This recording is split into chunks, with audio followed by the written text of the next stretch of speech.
This is an evidence-based guide to focus. In this video, I'm going to take my last 4 years of experience from being a mental performance coach for hundreds of millionaires and condense it into a 3-step part scientific framework that will allow you to focus on command and get months of work done in days. There are 3 systems that make up this framework, and if you're someone who struggles with distractions, brain fog, or inconsistent performance, this will completely transform how your brain works. It all starts with something that controls every aspect of your mental performance, your circadian rhythm. Your circadian rhythm is essentially your body's internal clock, controlled by a structure in your brain called the suprachiasmatic nucleus. Think of it as the captain of a ship. It's fully responsible for when you'll feel energized or tired by producing specific chemicals at specific times of the day. The thing that most people don't understand is that you can control when those chemicals are released, which means you can control when you feel energized, productive, or tired. Now, most people think that they need to wake up at 5 a.m. or follow some extreme routine, but that's not what the research shows. What matters is consistency. So you need to first of all follow what I call the 90% sleep schedule, which simply means go to bed and wake up at the same time within a 20-minute window for at least 90% of the time. This is crucial because it takes around 2 to 3 days of consistency for your brain to rewire your circadian clock and optimize the production of hormones like cortisol, melatonin, and growth hormone. And research consistently shows that people with regular sleep schedules have significantly better cognitive performance, improved focus, and more stable energy levels compared to those with irregular sleep schedules. A Harvard study published in Scientific Reports tracked 61 college students and found that students with steadier sleep timing scored higher. As a matter of fact, sleep regularity correlated with a GPA at R equals 0.37. And the researchers concluded that an irregular sleep schedule is associated with worse academic performance. So instead of trying to stick to an unrealistic 5 a.m. wake-up time just because it looks cool on Instagram, focus on customizing a sleep schedule you can actually maintain 90% of the time. But even with perfect sleep timing, there's one environmental factor that can completely ruin your circadian rhythm. And it's not what most people think. You see, most people think that blue light blockers are the solution to their crappy sleep, but 99% of the time, that's completely wrong. Your eyes contain specific cells called melanopsin ganglion cells that detect bright overhead light, not just blue light. These cells are naturally designed to detect sunlight and send signals directly to your SCN, aka your captain of the ship. And what's crazy is that even if you wear blue light blockers, if those cells are still exposed to bright overhead light, you're still going to harm your sleep quality and next day focus. In a study published in PNAS, scientists wanted to measure just how sensitive our sleep biology is to everyday evening light. So they brought healthy adults into a controlled lab setting and had them spend the last few hours before bed in either very dim light, like for example candlelight, or in normal indoor lighting, the one you find in most living rooms, for example. The crazy thing they found was that the standard light was less than 200 lux, which means it's far dimmer than daylight, but still bright enough to have a strong biological effect. And in 99% of participants, that modest indoor lighting really suppressed their melatonin production and delayed its natural evening rise, essentially pushing back the body's internal clock. And since melatonin is the hormone that signals sleep mode to your brain, this delay can make it harder to fall asleep, shorten your deep and REM sleep, and leave you groggy the next morning. This shows that even your cozy living room lamps could be quietly killing your sleep quality if you keep them on too close to bedtime. So instead, upon the first 5 to 30 minutes of waking up, expose your eyes to one of the following, ranked from most optimal to least optimal. Number 1 is low solar angle sunlight, essentially sunrise or close to sunrise. Number 2, specialized circadian lighting devices, like for example tool lights. Number 3, SAD light therapy lamps. Number 4 would be something like a key light or one of those bright ring lights for video shooting. And number 5 would be your normal bright overhead lights as your last resort. And 3 hours before bed, turn off all overhead bright lights and only use below eye level fire-like colored lights. For example, salt lamps, candle lights, red lights, or even your phone's flashlight. This optimizes melatonin secretion so that you can get really deep restorative sleep. But there's one more daily habit that's even more powerful than light, and when you time it correctly, it can multiply your focus for the entire day. It's about exercising at the right time for your clock. You see, exercise is one of the most potent circadian rhythm regulators, but timing is everything. There are benefits to working out in the afternoon because your muscle oxygenation and coordination is at its peak at around 3 to 6 p.m. But if your goal is peak mental performance and squeezing every drop of focus to produce the highest quality of work possible, then morning exercise is non-negotiable. This happens because when you exercise, your brain literally releases a chemical cocktail including BDNF, dopamine, norepinephrine, and endorphins. This cocktail dramatically enhances focus, learning, and cognitive cognitive flexibility for hours post-exercise. A meta-analysis published in Brain Research analyzed 79 studies with 2,072 participants and found reliable cognitive boosts after one single workout. The effects were strongest for attention, working memory, and processing speed. So the key is exercising right before your most mentally demanding work. As soon as you wake up, do some form of movement. And it doesn't have to be a full gym session. A simple 10-minute walk, bodyweight exercises, or yoga will trigger this neurochemical response. But there's one final powerful habit that most people completely overlook, and it's just as powerful as light and exercise for controlling your internal clock. And it all comes down to practicing something called time-restricted eating daily. You see, digestion is one of the strongest cues that controls your circadian rhythm and how synced your internal clock is. Most people eat randomly throughout the day, which completely confuses their body's natural rhythms and leads to unstable focus. Time-restricted eating means eating all of your meals within a 6 to 10 hour window and eating those meals at consistent times daily. In a study published in Cell Metabolism, researchers wanted to know if changing only the timing of your meals, not the calories or the food quality, can improve your body's ability to handle sugar. So they recruited a group of men with prediabetes, a group already at high risk for blood sugar problems, and had them follow an early time-restricted eating schedule and have all of their meals eaten within a 6-hour window with their last bite finished by mid-afternoon. Most importantly, they didn't ask the participants to lose weight, change their diets, or even increase exercise. And after just 5 weeks, their insulin sensitivity improved significantly, meaning their bodies could clear sugar from their bloodstream much more efficiently. Their blood pressure dropped, inflammation markers decreased, and the participants even reported less hunger in the evenings, all without any weight loss at all. This simply showed that meal timing alone can reset metabolic rhythms, keeping your blood sugar steady and energy levels consistent, which allows you to have sharper focus throughout the day. So what you need to do is eat your meals at the same time daily within a 6 to 10 hour window. For example, if you eat your first meal at 8 a.m., finish your last meal by 2 to 6 p.m. and make sure to eat your meals at consistent times daily. Now, even if you perfect your circadian rhythm, there's a second system that can make or break your ability to focus, and it's directly connected to what happens in your bloodstream after every meal. You eat a meal, and 30 to 60 minutes later, you feel like you need a nap. Your brain feels foggy, your motivation crashes, and focusing becomes nearly impossible. We've all been there, it sucks, and it makes your work feel 10 times less productive. But this isn't normal. It's a sign that your blood sugar is on a roller coaster, and that roller coaster is destroying your cognitive performance. You see, after you eat, carbohydrates and some proteins break down into glucose, which enters your bloodstream. When blood sugar rises above baseline, your brain signals your pancreas to produce insulin to quickly absorb glucose into your cells. The problem is that your blood sugar drops fast, but insulin doesn't disappear immediately, which leads to your blood sugar levels crashing below baseline, leading to mental fatigue, brain fog, lack of focus, and energy crashes. What you need is stable blood sugar throughout the day because your blood sugar levels are directly correlated with your energy and focus levels. And one of the simplest hacks that can prevent blood sugar spikes is eating your fiber and proteins before your carbohydrates in every meal. A study done in Weill Cornell Medical College recruited a group of adults and invited them into the lab for a series of test meals. On one day, the participants ate their meals the way most people do. Carbs first, bread, rice, pasta, etc., followed by protein and vegetables. On another day, they completely flipped the script and had them eat protein and vegetables first and carbs last. And the results showed that eating protein and vegetables before carbs reduced post-meal blood sugar by 29%, 37%, and 17% at 30, 60, and 120 minutes respectively. You see, when you eat fiber first, it creates a physical barrier in your digestive tract that slows down glucose absorption. And eating protein first triggers the release of GLP-1, a hormone that further stabilizes blood sugar. So start every meal with a salad, vegetables, and your protein, and then eat your starches and carbs. But what if I told you that there is another mistake that you're doing right now after eating your meal, which is killing your focus even if you eat your carbs at the end? In fact, this has been used for thousands of years to digest faster and prevent sluggishness. Ancient medical texts found over 2,000 years ago from the Han Dynasty in China wrote the following: walk 100 steps after each meal and live to 99. On Italy, the families since at least the 16th century have been taking la passeggiata, which is a slow social stroll after dinner. And even in India for many centuries, the Marathi practice of Satapavali, which literally means 100 steps. So for thousands of years, these centuries around the world have known something we're only now proving in labs. And it simply comes down to going for a post-meal walk, or otherwise called fart walk. You see, your muscles can absorb glucose without requiring insulin when they're active. This means post-meal movement can prevent blood sugar crashes while actually enhancing cognitive performance. When you walk after after eating, your muscles use the glucose from your meal as immediate fuel. This prevents the blood sugar spike crash cycle and keeps your energy and focus stable. But another powerful thing that happens is that light movement can increase blood flow to the brain, delivering more oxygen and nutrients. So what you need to do is take a 10 to 20 minute walk after each meal. If you can't walk outside, then use something like a walking pad. I personally use a walking pad during my calls and while writing. It's literally transformed my productivity because I'm getting the blood sugar benefits while simultaneously increasing brain blood flow. But there's another mistake that I'm willing to bet that you're doing every day. In fact, you probably even did it last night, and it's slowly destroying your focus and productivity each day. What I'm talking about is doing something called reverse intermittent fasting. Most entrepreneurs think skipping breakfast is the key to mental clarity, but the research shows that you should actually fast at the end of the day, not the beginning. See, around 3 hours before your natural bedtime, your body starts producing melatonin. When this happens, your pancreas enters sleep mode and can't produce enough insulin to properly manage your blood sugar. Now, if you eat within your melatonin window, which is around 3 to 5 hours before bed, your blood sugar will remain elevated for hours, which disrupts your sleep quality, reduces REM sleep, and impairs your focus the next day. In 2021, a team of Japanese researchers wanted to understand how late night eating affects sleep quality and morning recovery. So they recruited over 700 adults from across Japan and monitored their eating habits and sleep patterns using detailed questionnaires and sleep tracking. When they compared participants who regularly finished their last meal within 3 hours of bedtime to those who left a longer gap, the differences were crazy. The late eaters spent less time in REM sleep and had lower overall sleep efficiency, meaning they spent more time in bed awake rather than asleep. And to make it even worse, the group eating closest to bedtime reported higher stress levels the next morning, which means that their nervous system never fully rested. This pretty much made it clear that your last meal can set the tone for how well you sleep and how sharp and resilient you feel the next day. So you need to stop eating around 4 to 6 hours before bedtime. You'll still get the benefits of intermittent fasting for your health, but your sleep quality will dramatically improve, leading to much better focus the next day. But what if I told you that even with perfect meal timing and perfect sleep, there is still something wrong in our brains that makes us distracted and lazy? As a matter of fact, almost every one of your daily habits is controlled by this primitive survival chemical, dopamine, which decides whether you'll lock in and be hyper-productive or whether you'll scroll your life away on social media like a zombie. And it's not your problem. You're fighting billion-dollar companies that have hired neuroscientists and behavioral psychologists in order to engineer every app and device you use for maximum dopamine and minimum productivity. So what you need to do to break this cycle of distractions, procrastination, and time wasting is something called dopamine sensitization. You see, in reality, dopamine isn't the pleasure chemical. It's actually the motivation and craving chemical. It determines how excited you feel about doing work versus how boring and unattractive it seems. You have a baseline level of dopamine circulating at all times. Everything you do in your day either raises or lowers this baseline. But the higher your baseline, the more motivated you feel. And the lower it gets, the more lazy and unmotivated you become. What you need to understand is that the more frequently you spike your dopamine with high stimulation activities, the lower your baseline drops. This is why people who constantly seek stimulation through social media, junk food, or entertainment struggle to find motivation for important but less immediately rewarding tasks. But what if I told you that there are a few small habits you can follow to reverse this process and hack your dopamine to make work feel as engaging as scrolling on Instagram? The first is called dopamine intermittent fasting. The first 90 minutes after waking are crucial for setting your dopamine baseline for the entire day. During this window, your brain is in a heightened state of neuroplasticity, which means that it's literally rewiring itself based on what you expose it to. If you check your phone immediately upon waking, you're flooding your brain with novelty, unpredictability, and instant gratification. This raises your reward threshold for the rest of the day, making everything else seem boring by comparison. So you're essentially programming your brain to chase distractions instead of deep productive work. So what you need to implement here is no phone, no social media, no news for the first 90 minutes after waking. Use this time for your morning routine, exercise, or deep work. As a result of getting bored in these first 90 minutes of your day, you will reset your dopamine levels, and this will make the important boring work feel 10 times more interesting to your brain. So let's say you don't check your phone in the first hour and a half of waking. What you actually do in that time matters even more. And there is another dopamine strategy you can implement in the morning that sounds dumb, but is powerful for your focus and productivity. It's simply making your workouts boring. Not boring when it comes to the exercises you're doing, but in regards to music and stimulation. You see, working out increases dopamine. Music also increases dopamine. When you combine them, you create a massive dopamine spike that feels great in the moment, but crashes your baseline afterward. Elite performers like David Goggins deliberately make their workouts boring. No music, no phone, no no entertainment, just pure focused effort. This prevents dopamine depletion from stacking multiple high stimulation activities, and it makes your work feel more exciting by comparison. Because when you train yourself to find reward in difficult, unstimulating activities, you develop what researchers call frustration tolerance, which is the ability to persist through boring or challenging tasks. So instead of working out with motivational music, pre-workout, or even podcasts, do your workout in complete silence. No music, no phone, no distractions, just you and the work. But you see, dopamine isn't just about TikTok, music, and work. It's also got to do with what's happening inside your gut. And that's because about 50% of your dopamine is produced inside your gut, which means that if you only optimize external triggers that affect your brain, but your gut is not optimized, then you're probably just performing at your 50%. Your gut contains what scientists call the second brain, which means over 500 million neurons that produce neurotransmitters including dopamine, serotonin, and GABA, all of which affect your mood, energy, and focus. When your gut is inflamed or imbalanced, it simply can't produce these chemicals effectively. This is exactly why people with poor gut health often struggle with motivation, focus, and mood, even if they're doing everything else right. The so-called gut-brain axis connects your digestive system to your brain via the vagus nerve. And when your gut is healthy, it sends positive signals to your brain. But when it's inflamed, it sends stress signals that impair your brain function. So let's walk through how to optimize your gut for peak dopamine production. You want to avoid alcohol because it destroys beneficial bacteria. You want to avoid processed foods because they cause inflammation, eating sooner than 3 hours before bedtime, which disrupts gut repair. And you want to include 2 servings of fermented foods daily, such as kimchi, kefir, kombucha, sauerkraut, 2 servings of prebiotic fiber daily, vegetables, berries, and resistant starch, and L-glutamine supplementation or bone broth because it repairs gut lining. A 2020 study showed that interventions targeting the gut microbiome, for example through probiotics, prebiotics, or symbiotics, improved functions like visual memory, verbal learning, and attention in 11 human studies. Now look, implementing this will absolutely transform your focus and productivity. You'll get 10 times the work done in 1/4 the time, which simply means you make way more money. But the reality is that while these strategies work incredibly well, there's a big difference between knowing what to do and actually implementing it consistently in your busy entrepreneurial life. What I've shared today are general protocols, but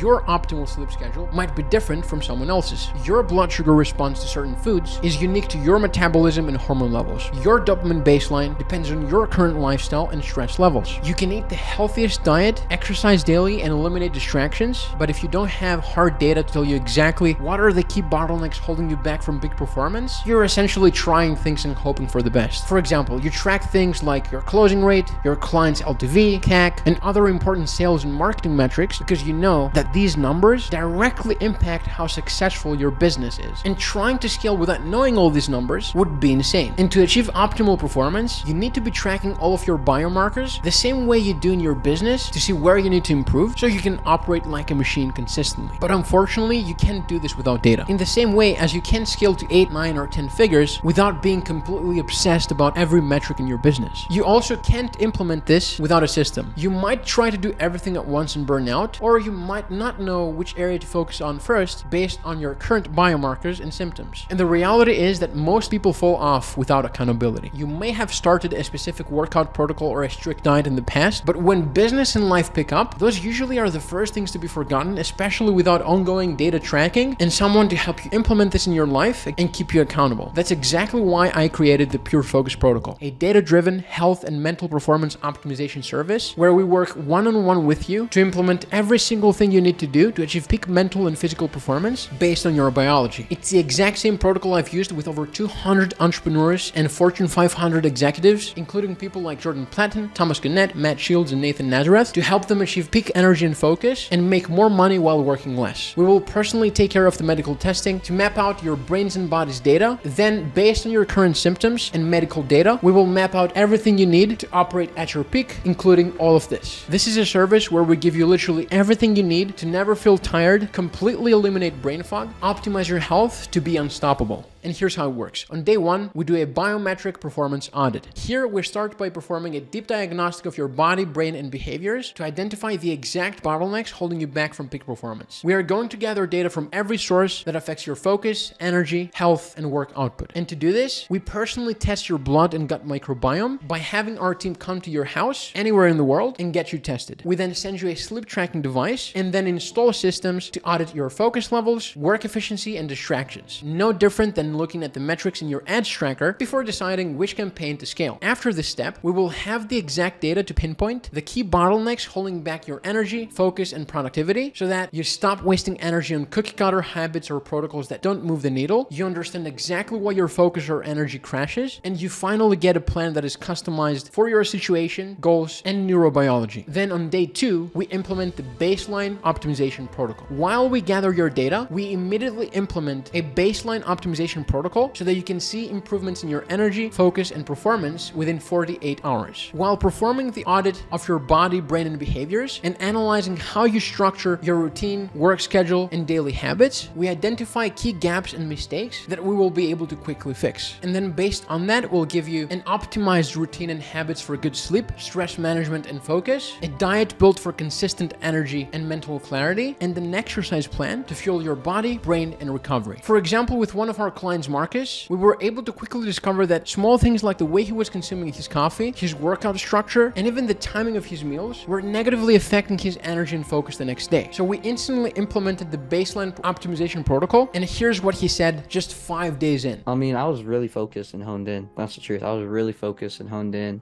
during my calls throughout the day. Yeah, last thing I'll say is I didn't feel that lull yesterday at 2 p.m. I felt pretty good. Nice. And especially if I'm 2 days in saying this, imagine me 1 month in and saying stuff. Like, they're probably going to be like, Marcus is on something. And the crazy part is that in the end, we helped him go from 30K to 60K per month with his business in 2 months. And another example is Joshua Thomas, who after implementing this baseline optimization protocol said, and I feel like for probably the first time I'm actually starting to look better, train better, feel better, become healthier, work's progressing all the time, and I'm starting to feel like, focus and routine around actually being productive is also progressing.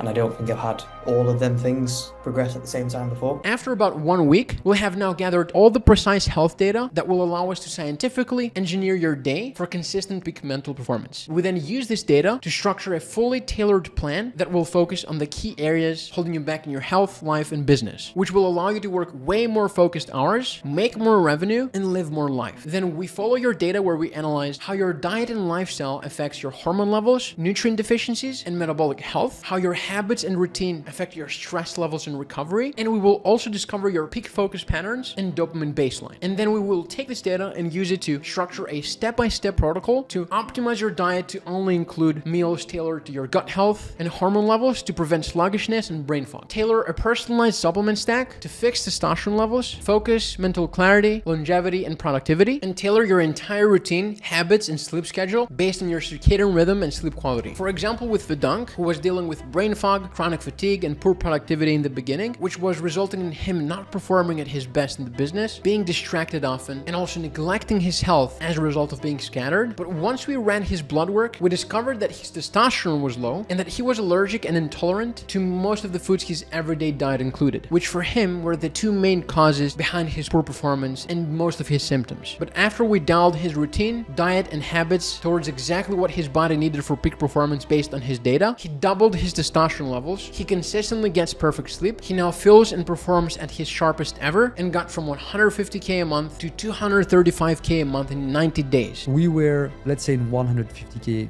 cash collected every single month on average. And what about today? Today, we just relaunched the acquisition and we finished October right now at 235K cash collected. Now, after implementing this, your body and energy systems will be fully dialed in. So on day 30, we optimize the one thing that actually drives execution, your mind, and more specifically, your dopamine. The way the average hardworking entrepreneur lives their life is destructive for your attention span, motivation, and productivity. Your day is engineered to drain your dopamine, which causes you to get distracted easily, lack motivation, and feel unproductive. Here, we deploy our dopamine reset protocol, a 10-day neuroconditioning system designed to reset your dopamine levels, to rewire your brain to get excited from hard and boring things so that you never lack motivation, creativity, or drive for work. It will resensitize your brain to the natural dopamine spikes that come from solving hard problems, disconnect you from passive dopamine loops such as scrolling, overstimulation, or reactive habits, and make deep work feel rewarding again without relying on willpower, stimulants, or brute force. Then we use methods and exercises that are grounded in neuroscience to train the areas of your brain that control your willpower, discipline, concentration and impulse regulation with something called focus reset protocol. This will reprogram your brain to stop craving distractions, be able to enter deep work on command, and effortlessly eliminate bad habits and make procrastination impossible. An example I can give you here is my client Thomas Gannett, who started working with me because while he was making good money, he had zero motivation to work, and it was affecting his personal life and success. Once we implemented this with Thomas, he was able to reclaim his motivation and creativity, which resulted in him coming up with a lot of breakthroughs in his business and his creative problem solving being stronger than ever, allowing him to build a multi-7-figure SaaS while traveling the world and working just 3 to 4 hours a day. So here's everything you get with a pure focus protocol. A fully personalized optimization plan covering your daily routine, diet, supplements, exercise, recovery protocols, and work schedule built around your biological peak performance windows so you can maximize focus and energy when it matters most. A supplement stack designed from your blood work and gut microbiome data so you're not wasting money on generic pills and instead fueling your body with exactly what it needs to boost cognition, recovery, and sustained energy. Meal prep or private chef sourcing based on your location so your nutrition is executed flawlessly without you spending hours on shopping, cooking, or guessing what to eat. Weekly one-to-one performance optimization calls to break through plateaus fast, adapt your plan in real time, and make sure every week you're operating at a higher level than the last. Daily one-to-one accountability to make sure that you're taking aggressive action and to make tweaks based on your own observations about your performance and energy, and access to the exclusive Pure Focus community of hundreds of high-performing entrepreneurs and executives so you're surrounded by people who challenge your thinking, keep you motivated, and push you towards bigger goals. So if you're ready to 10x your performance and work output while working less, feeling better, and reaching your peak performance, then click the link below, book in a time with me and my team, and we'll build out a custom game plan for you and see if you're a good fit to work with us. Now, I need to be completely transparent with you. This is a completely custom one-on-one service where you'll be working directly with me and my team. We personally review every client's lab work, design their personalized protocols, and oversee their entire optimization journey and continuously adjust everything based on their feedback and progress. This level of personalization and hands-on involvement means I naturally don't have infinite time or unlimited capacity. Right now, we can only take 5 new clients per month. Any more than that means the quality of service would suffer, and that's not acceptable to me. So if there is still availability left this month, then click the link in the description and book a strategy call with me or my team. We'll assess your current setup and see what we can optimize for your current situation.